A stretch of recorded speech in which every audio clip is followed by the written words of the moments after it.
প্রতি সপ্তাহে নতুন নতুন ভূতের কার্টুন পেতে সাবস্ক্রাইব করুন ভয়ঙ্কর অ্যানিমেশন। ব্যাঙ্গালোর নামে একটি শহরে অর্জুন থাকত। অর্জুনের এই শহরে থাকার প্রধান কারণ হচ্ছে তার চাকরি। তার এই শহরে থাকার প্রায় 15-20 বছর তো হয়েই গিয়েছে। অর্জুনের অনেক বছর ধরে গ্রামে যাওয়া হয় না বলে সে আজ ভাবল কিছুদিনের জন্য ছুটি নিয়ে গ্রামে গিয়ে ঘুরে আসবে।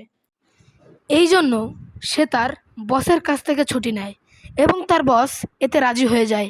অর্জুন অফিস থেকে বেরিয়ে সোজা স্টেশনের দিকে চলে যায়। অর্জুন স্টেশনে এসে সোজা দুপুর 1:30টার ট্রেনে উঠে পড়ে। ট্রেনে ওঠার কিছুক্ষণ পরই ট্রেনটি ছেড়ে দেয়। দুপুরবেলায় রওনা দেওয়ার কারণে অর্জুনের যেতে যেতে প্রায় রাত 1টা-2টোর মতো তো বাজবেই। গ্রামে অর্জুনের কেউ নেই, শুধু তার একটা কাকা রয়েছে। গ্রামে গিয়ে অর্জুন সোজা তার কাকার বাড়িতেই উঠবে।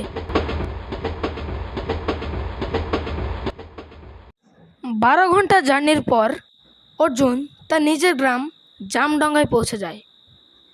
তখন রাত প্রায় 2টো-2:30 তো হবেই। পুরো স্টেশন তখন ফাঁকা, একজন লোকও নেই অর্জুন বাদে। প্রায় আধ ঘন্টা পর সেখানে অর্জুনের কাকা অজয় সেখানে এসে পৌঁছান।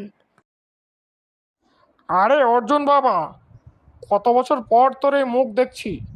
আর বলো না কাকা, আমি তো অফিসের কাজের জন্য পানি খাওয়ারও সময় পাই না, আর গ্রামে আসা তো দূরে থাক। তাই আজ ভাবলাম যে চলে আসি। এসে তুই ভালোই করেছিস বাবা।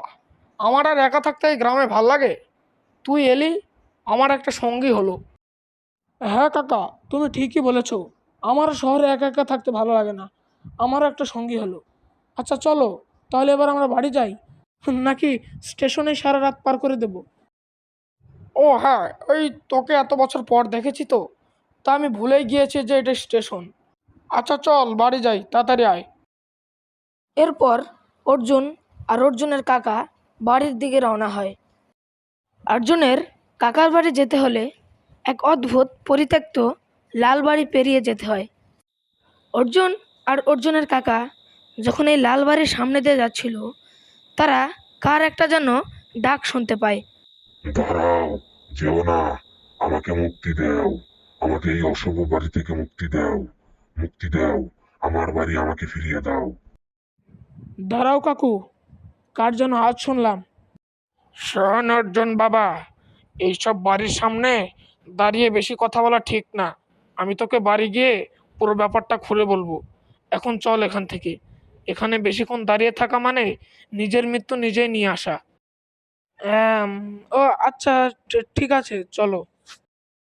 এরপর তারা দুজন আবার বাড়ির উদ্দেশ্যে রওনা হয়ে যায়।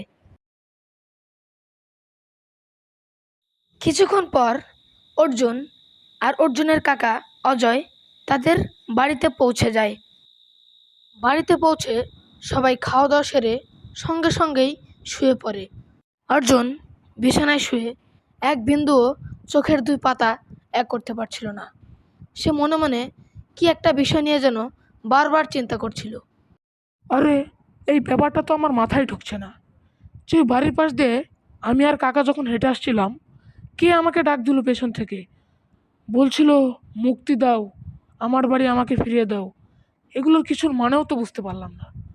আবার কাকা বলছিল এসব কথা পরে বলবে, বিষয়টা কি আমাকে সকালেই জানতে হবে। যাই হোক, এত ভেবে কি লাভ, আমি বরং শুয়ে পড়ি। এই ব্যাপারটা না হয় কালকে সকালে জেনে নেব কাকার কাছ থেকে।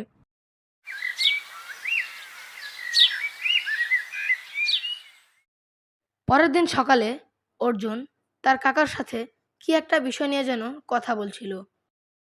শোনো কাকা, আমি এতদিন পর গ্রামে আসলাম, তাই ভাবছি গ্রামটা একটু ঘুরে দেখি। কত বছর ধরে আমার এই গ্রামটা দেখা হয় না, তাই ভাবলাম একটু ঘুরেই না আসি। তা তুমি কি বলো, যাবো নাকি? আর আমি তো ছোটবেলা থেকেই তোমার অনুমতি ছাড়া পানিটা পর্যন্তও খাই না। আচ্ছা ঠিক আছে, যা, তোর ইচ্ছা, তুই ঘুরবি।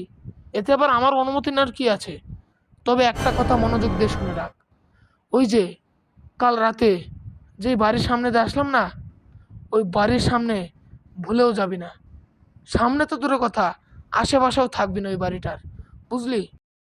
কি ব্যাপার, কাকা আমাকে ওই বাড়ির পাশ দিয়ে যেতে মানা করছে কেন? ব্যাপারটা তো চিন্তার। আচ্ছা ঠিক আছে কাকা, যাবো না ওই বাড়ির পাশে। তাহলে আজ বিকেলে আমি গ্রাম ঘুরতে বেরোবো, ঠিক আছে কাকা? বিকেলে যাবি কেন? বিকেলে গেলে তো তোর বাড়ি ফিরতে ফিরতে সন্ধে হয়ে যাবে। আরে কাকা, তুমি টেনশন করবে না, সন্ধে হলে হবে, তো কি হয়েছে? আমি কি এখনো ছোট বাচ্চা নাকি? আচ্ছা ঠিক আছে, যা, তুই যা ভালো বুঝিস। এরপর অর্জুন বিকেলবেলা গ্রাম ঘোরার উদ্দেশ্যে বেরিয়ে পড়ে। সেদিন রাত্রিবেলা অর্জুন যখন বাড়ি ফিরছিল, সে ইচ্ছে করেই সে লাল বাড়ির পাশ দিয়ে আসছিল। সে দেখতে পায় তার সামনে একটি অদ্ভুত পিশাচ মূর্তি দাঁড়িয়ে আছে। এই দাঁড়া, যাবি না কোথাও। আপনি কে? আর আপনার চেহারা এত কুৎসিত কেন? হা হা, আমি কে? আমি হলাম, এই বাড়িটি দেখতে পাচ্ছিস না, এই বাড়ির মালিক। বাড়ির মালিক মানে? আর আপনি যে মানুষ, আমার তো এটাও বিশ্বাস হচ্ছে না। আরে পাগল, আমি কোনো মানুষ না।